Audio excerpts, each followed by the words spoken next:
It's 22nd of June. என்னோடய third இயரோட first டேக்கு முன்னாடி நாள் எடுத்த வீடியோ. ஸோ இப்போ தான் வந்து ஃபர்ஸ்ட் இயர்க்குள்ளே போன மாதிரி இருக்குது. ஆனால் அதுக்குள்ளே வந்து ப்ரீ ஃபைனல் இயர் அப்படிங்கிற ஏராக்குள்ளே வந்தாச்சு. வந்துட்டோம், வேறு வழி இல்லை, படித்து தான் ஆகணும். Time flies.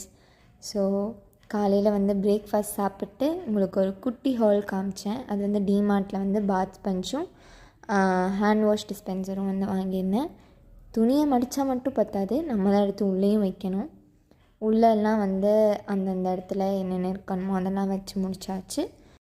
ரொம்ப நாளாக ஹேர் கட் பண்ணணுன்னு நினச்சிட்டே இருந்தேன். ஏன்னா என்னோடய ஹேர் வந்து ரொம்ப டேமேஜ் ஆகிடுச்சு. கேமராவுக்கு மேபி அது வந்து தெரியாமல் இருக்கலாம், பட் ரொம்ப டேமேஜ் ஆகிடுச்சு. நம்ம நேரில் பார்க்கும்போது நல்லாவே தெரியுது அந்த எவ்வளோ டேமேஜ் ஆகிருக்கு அப்படின்னு சொல்லிட்டு. எப்போவுமே ஹேர் கட் பண்ணால் அதை வந்து ஹேர் கட் பண்ணதுலேருந்து அந்த நாள்லேருந்து நம்ம நல்லா மெயின்டைன் பண்ணி சூப்பராக முடியை வந்து பார்த்துக்கணும் அப்படின்னு தான் நினைப்பேன் எப்போ ஹேர் கட் பண்ணாலும். பட் அது இது வரைக்கும் ஒரு நாள் கூட நடந்ததில்லை. ஹோப் திஸ் டைமாவது அது நடக்குதான்னு பார்ப்போம். எப்பயுமே யூ கட் தான் பண்ணுவேன். நான் இது வரைக்கும் லேயர்ஸே பண்ணதில்லை. ஏன்னா எனக்கு வால்யூம் குறைஞ்சிருமோ அப்படிங்கிற ஒரு பயம். ஏன்னா ஆல்ரெடி மண்டையில் முடியல, ஃபுல்லாக கொட்டிட்டும் இருக்குது. இது லேயர்ஸ் பண்ணி சுத்தமாக போயிடுச்சுன்னா ரொம்ப கஷ்டமாயிடும். அடுத்த நாள் காலேஜ்னால் நான் வந்து பேக்லாம் பேக் பண்ணேன். மேபி இது பார்க்க சிரிப்பாக இருக்கலாம், ஆனால் எனக்கு பேக் பேக் பண்ணுறதுலாம் கொஞ்சம் பிடிக்கும். மெயினாக வீடியோ எடுக்கணுங்கிறக்காக தான் இதெல்லாம் பண்ணேன். ஸோ நோட்ஸ்லாம் வந்து வாங்கினேன். ஏன்னா எங்கள் காலேஜில் நாங்கள் நோட்ஸ் எடுத்தே ஆகணும், வேறு வழி இல்லை. பிபிடிலாம் அனுப்புவாங்க, பட் இருந்தாலும் நோட்ஸ் வந்து ரொம்ப இம்பார்ட்டண்ட். ஸோ நோட்ஸ்லாம் வாங்கிட்டு அது முன்னாடி நேம் எழுதிட்டுருந்தேன். இது மேபி சைல்டிஷாக இருக்கலாம், பட் ஒரு டைம் பாஸ்க்கு எழுதினது தான் இது.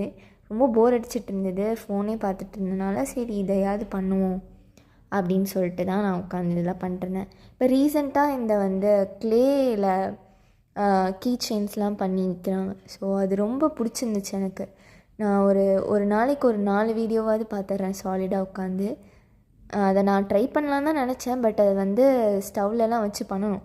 எங்கேயாவது ஏதாவது ஆயிடுச்சுன்னா என்னை வீட்டை விட்டு வெளில துரத்திடுவாங்க. ஸோ நான் அதை ட்ரையே பண்ணல.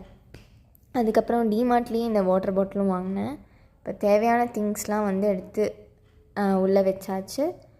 இப்போ நான் உள்ளேருந்து வெளில எடுத்த திங்ஸ்லாம் வந்து போன செமஸ்டரோடது. ஏன் திடீர்னு வாய்ஸ் ஓவர் பண்ணுறேன்னா, நான் 3 மினிட்க்கு வீடியோ எடிட் பண்ணிட்டேன். இதை போய் நான் யூடியூப்பில் அப்லோட் பண்ணும்போது 3 மினிட் ஷார்ட்ஸ்க்கு வந்து சாங்லாம் ஆட் பண்ண முடியாது வந்துடுச்சு. ஸோ உங்களுக்கு வேறு வழி இல்லை, உங்களோட தலையெழுத்து என்னோடய வாய்ஸ் கேட்கணுன்னு. எப்படி இருக்குன்னு கமெண்ட் பண்ணுங்கள். ஸோ நான் அடுத்த நாளைக்கு முன்னாடி நாளே நான் ட்ரெஸ் வந்து எடுத்து வச்சுருவேன். நான் 8 மணி பஸ்ஸுக்கு 7:30க்கு எந்திரிக்கிற ஆள். ஸோ முன்னாடி நாளே எடுத்து வச்சுட்டு சாப்பிட்டு போய் படுத்தாச்சு.